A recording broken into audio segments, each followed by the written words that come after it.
ಪಾಪಾವಲಿ ಪಾಟನ ಪಟ್ವಪಾಂಗಃ ಶ್ರೀಪಾಣಿ ಪದ್ಮಾಂಚಿತಜಾನುಜಂಘಃ ಗೋಪಾಲಬಾಲ ಕೃಪಯಾ ಸ್ವಯಂ ನಃ ಶ್ರೀ ಪಾಂಡುರಂಗೋ ಭವತು ಪ್ರಸನ್ನಃ ತಸ್ಮೈ ಭವಾನ್ ಹಯಶರಸ್ತನವಂ ಚಿದ್ಬಿಭ್ರತ್ ವೇದದ್ರೋಹಾವತಿ ಬಲವೋ ಮಧುಕೈಟಭಾಕ್ಯವೋ ಹತ್ವಾ ನಯಚ್ಯುತಿಗಣಾಶ್ಚರಜಸ್ತಮಶ್ಚ ಸತ್ವಂ ಚ ತವ ಪ್ರೀತಮಂ ತನುಮಾಮನಂತೆ.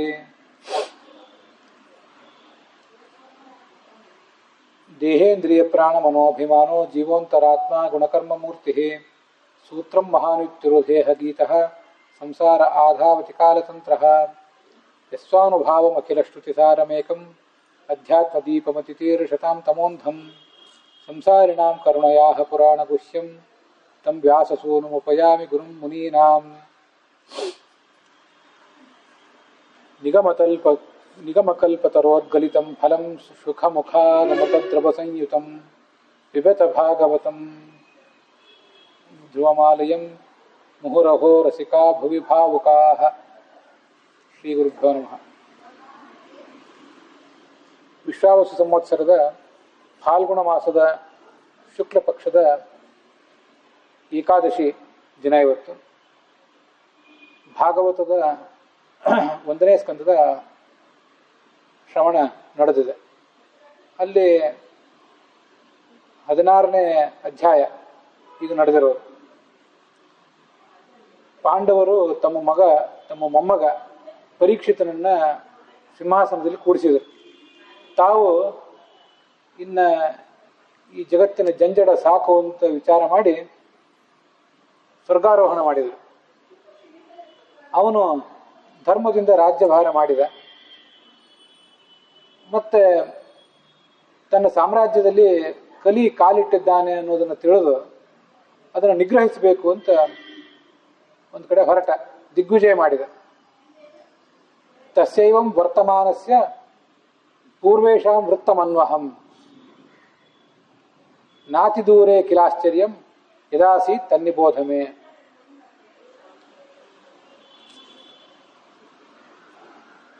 ಹೀಗೆ ಅವನು ನಡ್ಕೊಂಡಿದ್ದ.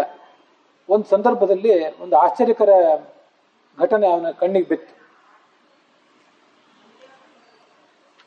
ಏನದು ಘಟನೆ ಅಂದರೆ, ಧರ್ಮದ ಅಭಿಮಾನಿ ಯಮ ನಮ್ಮ ನ್ಯಾಯ ಅನ್ಯಾಯ, ನೀತಿ ಅನೀತಿ, ಧರ್ಮ ಅಧರ್ಮ ಅದನ್ನೆಲ್ಲ ತೂಗಿ ನೋಡಬೇಕಾದವನು. ಅವನು ಒಂದು ಕಡೆ ಒಂದು ಎತ್ತಿನ ರೂಪದಲ್ಲಿ ನಿಂತ್ಕೊಂಡಿದ್ದ. ಭೂಮಿ ಗೋವಿನ ರೂಪ ತಾಳಿದ್ದ. ಆ ಭೂಮಿಯ ಮುಖ ಕಳೆಗೊಂದಿತ್ತು. ಕಣ್ಣೀರು ಸುರಿಸ್ತಾ ಇದ್ಲು. ಕರುವನ್ನು ಕಳ್ಕೊಂಡಂತ ತಾಯಿ ಹಸುವಿನಂತೆ ಅವಳನ್ನು ನೋಡಿದ್ರೆ ಭಾಸ ಆಗ್ತಿತ್ತು. ಎತ್ತು ಕೇಳಿತು. ಎತ್ತು ಆ ಹಸುವನ್ನು ಕೇಳಿತು, ದೇವಿ ನೀನು ಚೆನ್ನಾಗಿದ್ದೀಯೋ ಹೇಗೆ? ನಿನ್ನ ಮುಖ ಯಾಕೆ ಬಾಡಿದೆ, ಕಳೆಗುಂದಿದೆ ಯಾಕೆ? ನಿನ್ನ ಅಂತರಾಳದಲ್ಲಿ ಏನೋ ದುಃಖ ಇರುವಂತೆ ಕಾಣಿಸ್ತದೆ. ಯಾರಾದರೂ ನಿನ್ನ ಬಂಧುಗಳು ದೂರ ದೇಶಕ್ಕೆ ಹೋಗಿದ್ದಾರಾ, ಇನ್ನೂ ಬಂದಿಲ್ವೋ ಹೇಗೆ? ಅಥವಾ ನಿನ್ನ ಬಗ್ಗೆ ನನಗೇನು ದುಃಖ ಇಲ್ಲದೆ ಹೋದ್ರು ನನ್ನ ಬಗ್ಗೆ ನಿನಗೇನಾದ್ರೂ ದುಃಖ ಇದೆಯೋ ಹೇಗೆ? ಎತ್ತಿಗೆ 4 ಕಾಲು, ಧರ್ಮಕ್ಕೂ 4 ಪಾದ, ತಪಸ್ಸು ಶೌಚ ದಯಾ ಅನ್ನುವಂಥ 3 ಕಾಲುಗಳನ್ನು ಕಳ್ಕೊಂಡು ಸತ್ಯ ಅನ್ನೋ ಒಂದೇ ಕಾಲನ್ನು ಇಟ್ಕೊಂಡು ಈ ಎತ್ತು, ಧರ್ಮ ಅನ್ನೋ ಎತ್ತು ಕುಂಟುತ್ತಾ ಇದೆಯಲ್ಲ. ತಪಸ್ಸು ಹೋಗಿದೆ, ಶೌಚ ಅಂತರಂಗ ಬಹಿರಂಗದ ಶೌಚ ಹೋಗಿದೆ, ದಯಾನೂ ಹೋಗಿದೆ, ಎಲ್ಲೂ ದಯಾ ಇಲ್ಲ, ಕ್ರೌರ್ಯವೇ ಎಲ್ಲ ಕಡೆ ತಾಂಡವ ಆಡ್ತದೆ. ತಪಸ್ಸು ನೀತಿ ವೃತ ನಿಯಮ ಅನ್ನೋದು ಎಲ್ಲೂ ಈಗ ಉಳಿದಿಲ್ಲ. ಇರುವುದೊಂದು ಸತ್ಯ, ಅದು ಕುಂಟ್ಕೊಂಡು ನಡೀತದೆ ಅಂತ ಅದರ ಅರ್ಥ. ಸರಿ, ನನ್ನ ಬಗ್ಗೆ ಹೀಗೆ ದುಃಖ ಪಡ್ತಿದ್ದೀಯೋ ಹೇಗೆ? ಇನ್ನು ಮುಂದೆ ವೃಷಲೈಹಿ ಭೋಕ್ಷಮಾಣಂ, ಈ ರಾಜ್ಯವನ್ನು ಆಳುವವರು ಯಾರು? ದುಷ್ಟರು, ಅಸಂಸ್ಕೃತರು, ಧರ್ಮದ ಪ್ರಜ್ಞೆಯೇ ಇಲ್ಲದೆ ಇದ್ದವರು. ಅವರೇ ಮುಂದೆ ರಾಜ್ಯವನ್ನು ಆಳುವವರು ಅಂತ ದುಃಖ ಪಡ್ತಿದ್ದೀಯೋ ಹೇಗೆ? ಯಜ್ಞಯಾಗ ನಡೀತಿರ್ಬೇಕು. ಅಗ್ನೌ ಪ್ರಾಸ್ತಾಹುತಿ ಸಮ್ಯಕ್ ಆದಿತ್ಯಂ ಉಪತಿಷ್ಠತೆ, ಆದಿತ್ಯ ಜಾಯತೆ ವೃಷ್ಟಿ ವೃಷ್ಟೇರನ್ನಂ ತತಃ ಪ್ರಜಾಹ ಅಂತ ಒಂದು ಕಡೆ ಶಾಸ್ತ್ರದಲ್ಲಿ ಹೇಳ್ತಾರೆ. ಅಗ್ನಿಯಲ್ಲಿ ಏನು ಆಹುತಿ ಹಾಕ್ತೀವಲ್ಲ, ಅದು ಹೊಗೆಯಾಗಿ ಮೇಲೆ ಹೋಗ್ತದೆ, ಸೂರ್ಯನ ಕಿರಣಕ್ಕೆ ಹೋಗಿ ತಲುಪ್ತದೆ. ಆ ಸೂರ್ಯನ ಕಿರಣಗಳಿಂದ ಮಳೆ ಆಗ್ತದೆ. ಆ ಮಳೆಯಿಂದ ಬೆಳೆ ಬೆಳೆದ್ರೆ ನಮಗೆಲ್ಲ ಹೊಟ್ಟೆ ತುಂಬುತ್ತದೆ.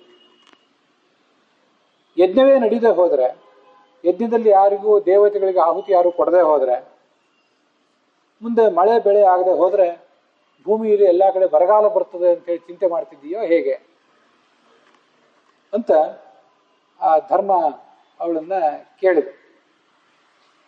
ಅಲ್ಲಲ್ಲಿ ಅಗ್ನಿಹೋತ್ರದ ಮಹತ್ವದ ಬಗ್ಗೆ ನೀವು ಎಲ್ಲ ಕೇಳಿರ್ತೀರಿ. ಬೆಳಗಾಗಿ ಎದ್ದು ಕೂಡಲೇ ಅಗ್ನಿಹೋತ್ರ ಮಾಡಬೇಕು, ಸಾಯಂಕಾಲನೂ ಒಂದ್ಸರಿ ಮಾಡಬೇಕು. ಅವ್ರವ್ರ ಮನೆಯಲ್ಲಿ ಅವ್ರವ್ರು ಮಾಡ್ತಿರ್ತಾರೆ. ದೇವಾಲಯ ಮಠ ಮಂದಿರಗಳಲ್ಲೂ ಕೂಡ ದೊಡ್ಡ ಪ್ರಮಾಣದಲ್ಲಿ ಮಾಡ್ತಿರ್ತಾರೆ. ಇದೆಲ್ಲ ಮಾಡ್ತಿರೋದ್ರಿಂದ ಮಳೆ ಬೆಳೆ ಆಗ್ತದೆ ಅಂತ ಶಾಸ್ತ್ರ ಹೇಳ್ತದೆ. ಪ್ರಾಚೀನ ಕಾಲದಲ್ಲಿ ತುಪ್ಪ ಹಾಕ್ತಿದ್ರು, ಹಾಲು ಹಾಕ್ತಿದ್ರು. ಅದೇನು ತುಪ್ಪ ಹಾಲು ವ್ಯರ್ಥ ಮಾಡುವುದೇನು ಅಂತ ಕೆಲವರು ಅದನ್ನು ಆಕ್ಷೇಪನೂ ಮಾಡ್ತಿದ್ರು. ಮಾಡೋರು ಇವತ್ತು ಇದ್ದಾರೆ. ಆದರೆ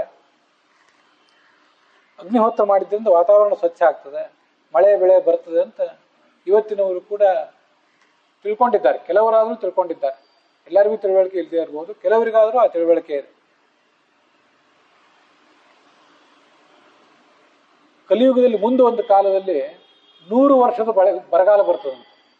ಎಷ್ಟು ವರ್ಷ ಅಂದ್ರೆ 1 ವರ್ಷದ್ದಲ್ಲ, 100 ವರ್ಷದ ಭಯಾನಕವಾದ ಬರಗಾಲ ಬರ್ತದೆ ಅಂತ ವರ್ಣನೆ ಮಾಡ್ತಾರೆ. ಆ ಥರ ಬರಗಾಲ ಬಂದಾಗ ಯಾವ ಮನುಷ್ಯ ಬದುಕ್ತಾನೆ, ಯಾವ ಪ್ರಾಣಿ ಪಕ್ಷಿ ಬದುಕಿತ್ತು, ಯಾವ ಭೂಮಿ, ಯಾವ ಜಾಗಗಳು, ಅದಕ್ಕೇನು ಬೆಲೆ ಇರ್ತದೆ, ಎಲ್ಲವೂ ತನ್ನ ಬೆಲೆನೇ ಕಳ್ಕೋತದೆ.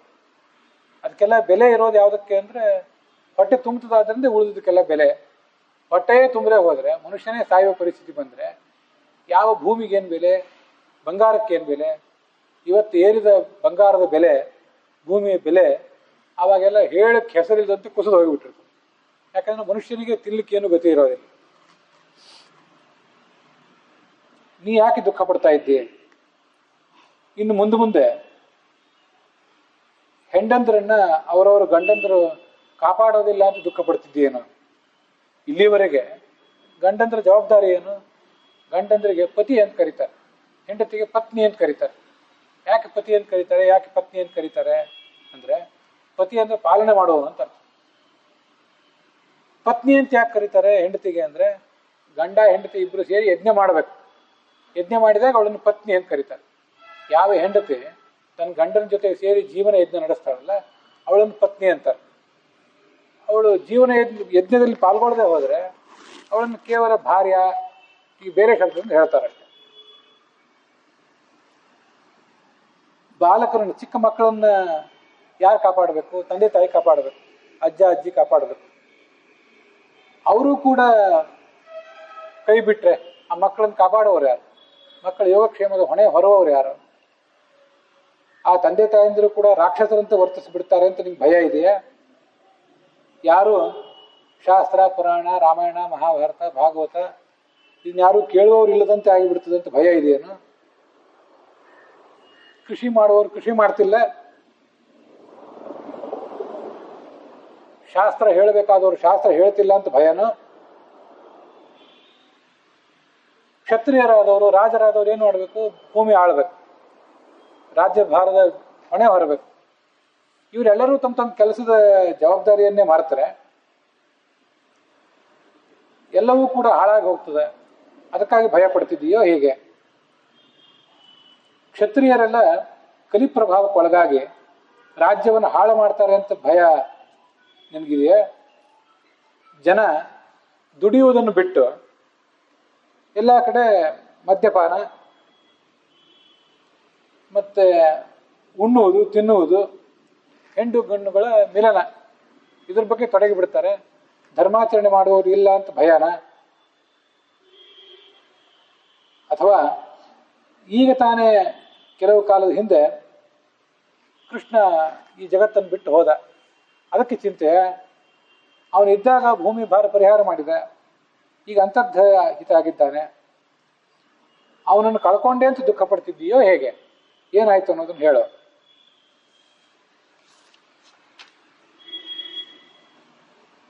ನೀನು ಇಷ್ಟೊಂದು ಕೃಷಳಾಗಿ ಬಿಟ್ಟಿದ್ದೀಯಲ್ಲ ಈಗ, ಈ ಕೃಷಳಾಗಿದ್ದಕ್ಕೆ ಏನು ಕಾರಣ ಹೇಳು? ನಿನ್ನ ಮನೋವೇದನೆಗೆ ಏನು ಕಾರಣ? ಭೂಮಿ ಅಂದ್ರೆ ಅಂತಿಂತ ಭೂಮಿ ಅಲ್ಲ, ಹಚ್ಚ ಹಸರನ್ನ ಹೊದ್ದಂತ ಭೂಮಿ.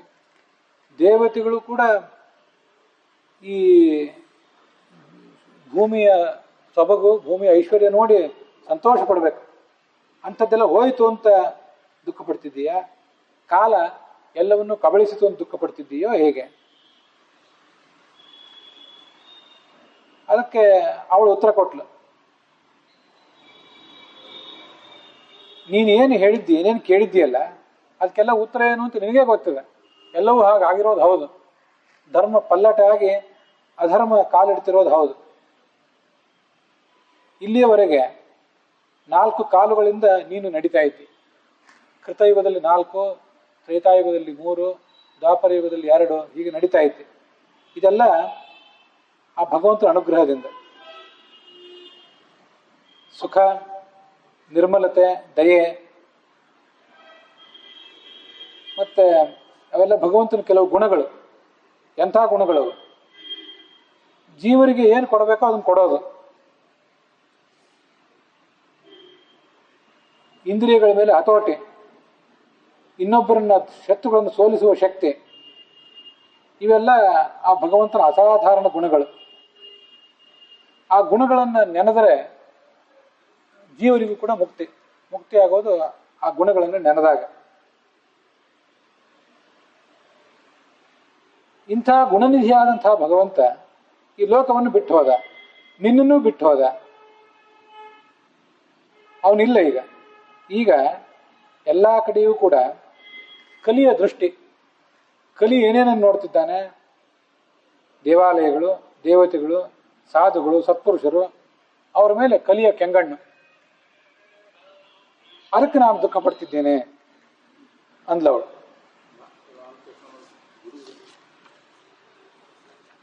ದೊಡ್ಡ ದೊಡ್ಡ ದೇವತೆಗಳು ಅವರೆಲ್ಲ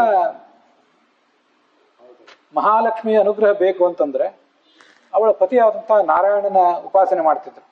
ನಾರಾಯಣನ ಉಪಾಸನೆ ಮಾಡಿದರೆ ಅವಾಗ ಆ ಮಹಾಲಕ್ಷ್ಮಿಯ ಅನುಗ್ರಹವೂ ಆಗ್ತದೆ, ನಾರಾಯಣನ ಅನುಗ್ರಹವೂ ಆಗ್ತದೆ. ಆ ಪಾದಗಳಲ್ಲಿ, ಭಗವಂತನ ಪಾದಗಳಲ್ಲಿ ಪದ್ಮ, ವಜ್ರ, ಅಂಕುಶ, ಧ್ವಜ ಇವೆಲ್ಲ ಚಿಹ್ನೆ ಇರ್ತವೆ. ಇಲ್ಲಿವರೆಗೆ ನನಗೆ ಆ ಚಿಹ್ನೆ ಇದ್ದಂಥ ಭಗವಂತನ ಪಾದದ ಸ್ಪರ್ಶ ಆಗ್ತಿತ್ತು. ಭಗವಂತನ ಪಾದ ಸ್ಪರ್ಶ ಆಗಿದೆ ಅಂತ ಹೇಳಿ ನಾನು ಎಲ್ಲ ಕಡೆ ಮೆರೆದಾಡ್ತಾ ಇದ್ದೆ, ಭೂಮಿಗೆ ಭಗವಂತನ ಪಾದ ಸ್ಪರ್ಶ ಆಗಿದೆ ಅಂತ ಹೇಳಿ. ಈ ಮಣ್ಣು ಹಚ್ಕೋತೇವಲ್ಲ, ವಿಠಲನ ಆರಾಧನಾ ರೂಪವಾಗಿ ಮಣ್ಣು ಹಚ್ಕೋತೇವಲ್ಲ, ಯಾಕೆ ಅಂದ್ರೆ ಅದಕ್ಕೆ ಗೋಪಿ ಚಂದನ ಅಂತ ಕರೀತಾರೆ. ಚಂದನ ಅಂದ್ರೆ ಗಂಧ. ಕೃಷ್ಣ ನಡೆದಾಡಿದ್ನಲ್ಲ ಮಥುರಾ, ದ್ವಾರಕಾ, ವೃಂದಾವನ, ಅಲ್ಲೆಲ್ಲ ಆ ಮಣ್ಣದು, ಅಲ್ಲಿಂದ ಹಳದಿ ಮಣ್ಣನ್ನು ತಂದು ಅದನ್ನು ಹಚ್ಕೊಳ್ಳೋದು.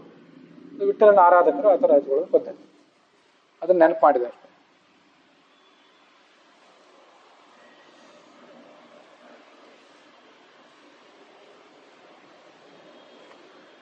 ಇವತ್ತು ಅದೆಲ್ಲ ಮುಗಿದು ಹೋಗಿದೆ. ನನ್ನ ತಪಸ್ಸಿತ್ತು, ತಪಸ್ಸಿನ ಫಲವಾಗಿ ಭಗವಂತ ಇಲ್ಲಿದ್ದ, ಭಗವಂತ ಇದ್ದಾನೆ ಅಂತ ನಾನು ಅಹಂಕಾರ ಪಟ್ಟಿದ್ದೆ. ಇವತ್ತು ಅದೇನೂ ಇಲ್ಲದಂತಾಗಿದೆ. ಸಾವಿರಾರು ರಾಜರು ದುರಹಂಕಾರದಿಂದ ಮೆರಿತಾ ಇದ್ರು, ಅವ್ರನ್ನೆಲ್ಲ ಭಗವಂತ ಮೆಟ್ಟಿದ, ಭೂಭಾರ ಪರಿಹಾರ ಮಾಡಿದ. ಅವನು ತನ್ನ ಪಾದಗಳಿಂದ ನನ್ನ ಮೇಲೆ ಓಡಾಡ್ತಾ ಇದ್ರೆ ನನಗೆ ರೋಮಾಂಚನ ಆಗ್ತಿತ್ತು. ಅವನನ್ನು ನಾನು ಕಳ್ಕೊಳ್ಳೋದು ಹೇಗೆ?